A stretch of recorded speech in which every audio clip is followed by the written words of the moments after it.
대한항공 2022년도 3분기 실적을 누적 실적을 스로프트 회계로 분석을 해서 소개를 하도록 하겠습니다. 매출은 65.4%가 증가했고요. 영업이익은 212%가 증가했습니다. 하단에 나와 있는 내용 참조해 주시고요. 내용이 좋았다고 생각하시면 구독, 좋아요 꼭 부탁드리겠습니다. 그리고 1.5배속을 보시기 바랍니다. 아이고, 오늘따라 이렇게 기침이 나는지 죄송합니다.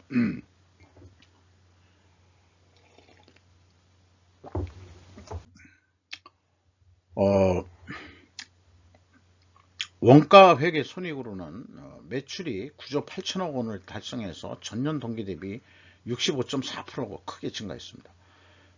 그리고 가공비 배부 재고 자산은 17.4%로 적게 증가했습니다. 이것은 이제 매우 바람직한 재고 관리라고 할 수 있겠습니다.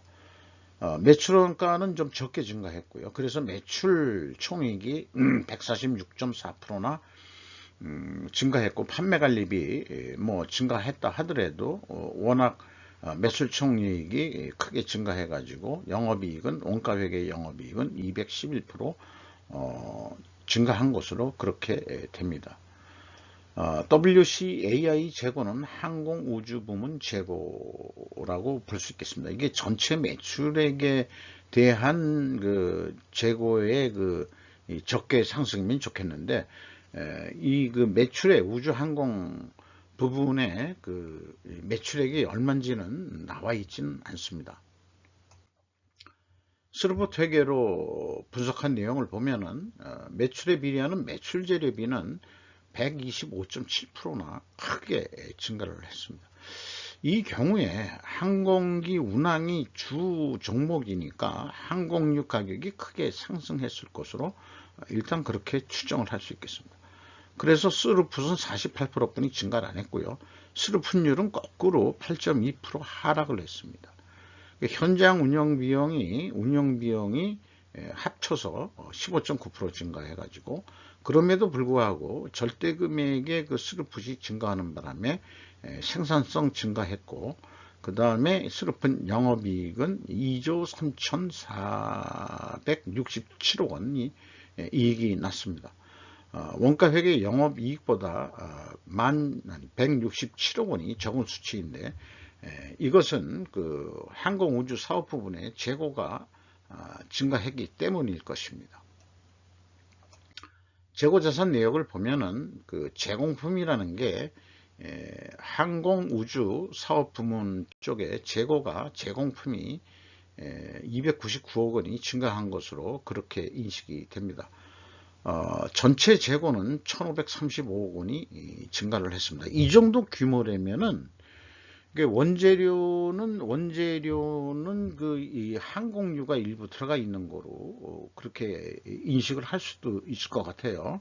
꼭 그 비행기에만 그 주유하는 게 아니고 본인들의 그 저장 탱크도 안전용으로 가지고 있을 거라고 생각이 들어서 이 원재료에는 그 이 항공유 보관 저장하는 탱크도 있지 않을까 이렇게 생각이 됩니다. 뭐 크게 증가한 것은 없습니다.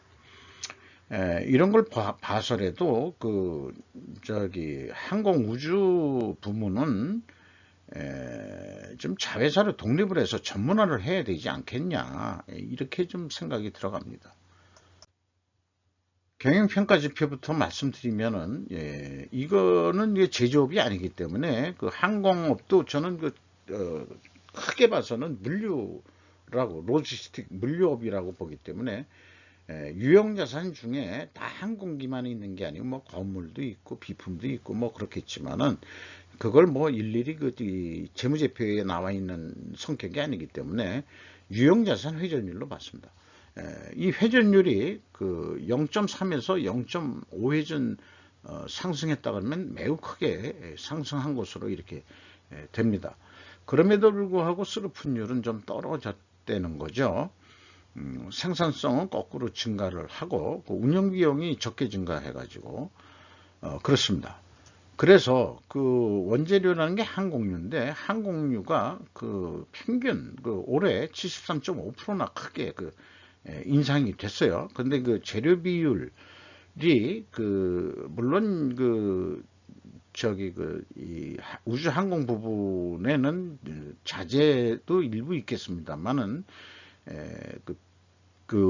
총 제조 비용에 그냥 항공우주 원가라고만 되어 있기 때문에 재료비를 거기에서 파악하기는 어려워서 이건 뭐 항공유에 해당하는 거로만 인식을 하면은 항공 운임 상승 압박률은 32.1%에 해당한다. 그런데 이제 회사가 제시한 여객 운임과 화물 운임에서 화물 운송이 이제 주종이 됐거든요. 대한항공이. 그 가격을 적용하면은 항공우물 매출 비중이 한 60%가 넘는 거로 되어 있어 가지고 그거를 적용해 보면은 조금 더 이 연료유보다 인상률보다 항공운임이 더 상승했다, 이렇게 좀 인식할 수 있을 것 같아요. 100%는 아닙니다만은. 그리고 또 여실히 또 이자 부채 레버리지율이 32.7%로 증가를 했습니다. 뭐 돈이 좀 딸린다는 얘기죠. 그래서 항공유를 보면은 73.1%가 증가했는데 메이백은 42.8%가 증가했고요. 그래서 요거를 메이백 비율을 본다고 그러면은 요걸 곱하면 이제 가중평균이 나올 거라고 생각을 합니다. 일단 뭐 가중평균 하더라도 뭐 유사하게 나올 거로 생각이 들고요. 제품 가격 추이라고 되어 있는데 국내 여객은 27.7% 크게 인상이 됐습니다만 국제에서는 5.5%뿐이 인상을 안 시켰고, 단순 평균은 그래서 16.6% 비행기 값이 올랐고요. 화물 항공 운임 중에서 국제선 운임이 35.1%, 아까 요거를 비율을 한 겁니다. 근데 전체 단순 평균은 17.7%. 그래서 아까 스르픈율의 하락은 전반적으로 봐서는 이 항공료 인상에 비해서 항공 운임은 효과적으로 다 인상을 제대로 못 시켰다, 이렇게 볼 수도 있겠습니다. 그게 스르픈율이 마이너스로 나오는 그거를 충분히 설명할 수 있다고 이렇게 생각이 됩니다. 어쨌든 그러나 화물 운송 비중이 많이 높아짐으로 인해 가지고 대한항공이 흑자가 많이 난 것으로 그렇게 분석이 됩니다. 비용의 성격적 분류에서 이 항공 우주 원가가 따로 나와 있는데요. 이게 이제 1339억 정도면은 워낙 이 연료 유류비 뭐 이런 게 이제 2조 8천억이나 뭐 이렇게 나가니까 이 항공 우주 원가는 뭐 보조 성격뿐이 안 되지만은 어떤 개별 회사 중소기업 쪽에서 형태로 본다 그러면은 항공 우주 쪽에 어떤 이 부품 납품 회사들도 있거든요. 그러면 1339억 원이면 작은 규모가 아닙니다.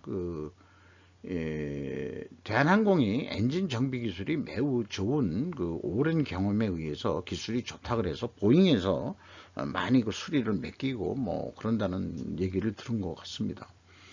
어쨌든 매출원가 재료비는 125.9%나 크게 증가를 했습니다.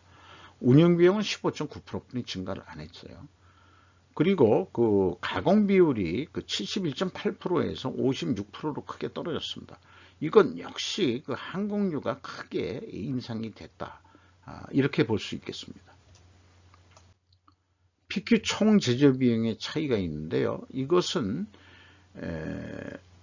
스르프 쪽에서는 이 재고자산을 반영을 한 거고요.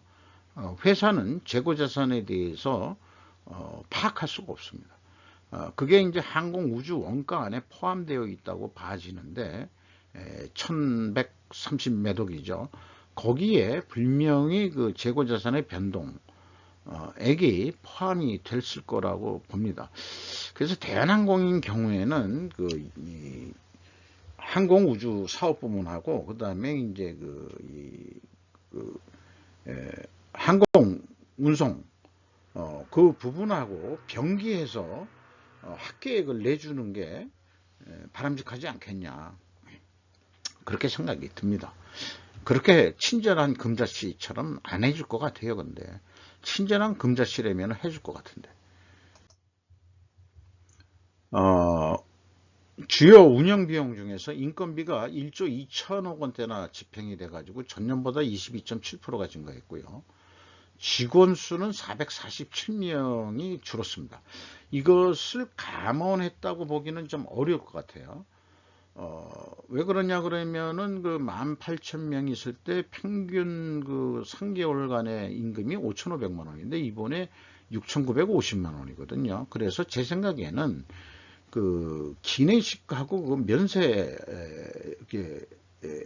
장사를 하지 않습니까? 기내에서 이거를 그 자회사를 그 만든 것으로 되어 있습니다.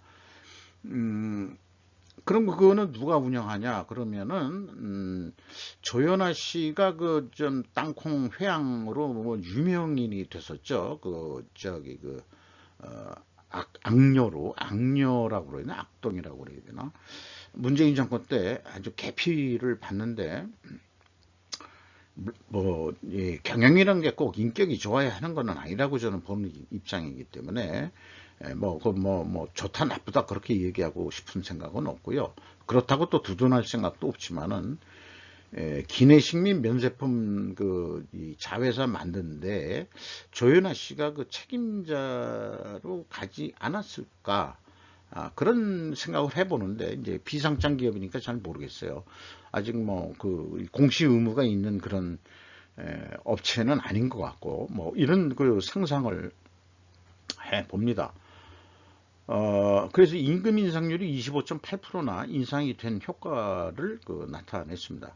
공항 관련비가 6.8% 증가했고요. 객화 서비스라는 게 구체적으로 어떤 얘기인지 모르지만은 그 객화? 그 여객과 화물 서비스비 말이군요. 객화한다고 그래서 나는 이게 뭐 서비스 이 손님들을 어떻게 객화한 뭐 했는데 이게 지금 보니까 여객과 화물 서비스비로 해석이 됩니다. 이게 34.1%나 크게 증가를 했습니다. 이렇게 그 3분기까지의 실적을 통해 가지고 연말 실적을 원가 회계 패러다임으로 예측을 해보면은 12조 한 2,574억 원 정도 하지 않겠냐. 그러면은 이것도 그 화물 항공 운임이라고 봐가지고 그 1,200만 원 한 번 운송하는데 받는다고 가정을 해보면은 한 270만 원 정도 남는다. 이 경우에 요거는 이제 사실 항공우주에만 해당하는 건데 그냥 그 전체를 한꺼번에 보다 보니까 이 15%가 증가했음에도 불구하고 너무 많이 깎여서 그런지 한 270만 원 정도 남는 거로 그렇게 예상이 됩니다. 그럼 스루프 패러다임으로 본다 그러면은 이것도 뭐 유사하게 뭐 12조 2,574억 원이 있는데 다시 납품이 아니고 화물 항공 운임으로 해서 1,200만 원짜리 1회에 그 운송을 한다 그런다면 한 260만 원이 남는 거로 되어 있어요. 그래서 유형자산 회전율, 뭐 화물을 어떻게 위탁을 받을 수 있을지는 잘 모르겠습니다만은 아무래도 예를 들어서 탱크나 뭐 이런 거를 수송할 때는 대형 화물 항공기로 운송을 해도 될 거고, 그게 너무 또 단가가 비싸다 그러면은 일반적으로 뭐 예를 들어서 미국이 우리나라 포탄을 사가지고 우크라이나에 준다 그러면은 사는 거는 그렇지만 미국까지 가서 다시 우크라이나로 갈 필요가 없잖아요. 그러면은 이제 대한항공 화물 운송기로 포탄을 실어가지고 그렇게 되면은 뭐 그런 거 예를 들어서 푸틴이 싫어하겠지만은 뭐 그런 거라든지 이 민간 교역 운송도 있겠지만은 국방적인 그런 군수 산업에서의 화물 운송도 발생될 수 있지 않겠냐. 어쨌든 뭐라든지 5.6% 회전을 증분을 시킨다면은 한 1조 13조 원 정도 매출 효과 증가 효과가 나가지고 한 3조 4천억 원대의 돈을 벌 수 있지 않을까 그렇게 생각을 합니다. 주가를 보면은 2021년 말보다 2,850원 뭐 그렇게 많이 안 내려갔습니다. 그리고 또 뭐 장부 가격 이상이네요. 117%를 유지하고 있습니다. 주주를 보면은 한진칼이 26.05%를 가지고 있고 국민연금공단이 6.27%를 가지고 있습니다. 외국인이 16.1%를 가지고 있으면은 크게 관심 기업 대상으로 보여집니다. 이상 대한항공 2022년도 3분기 누적 실적을 스루프트회계로 분석을 해서 소개를 해 드렸습니다. 감사합니다.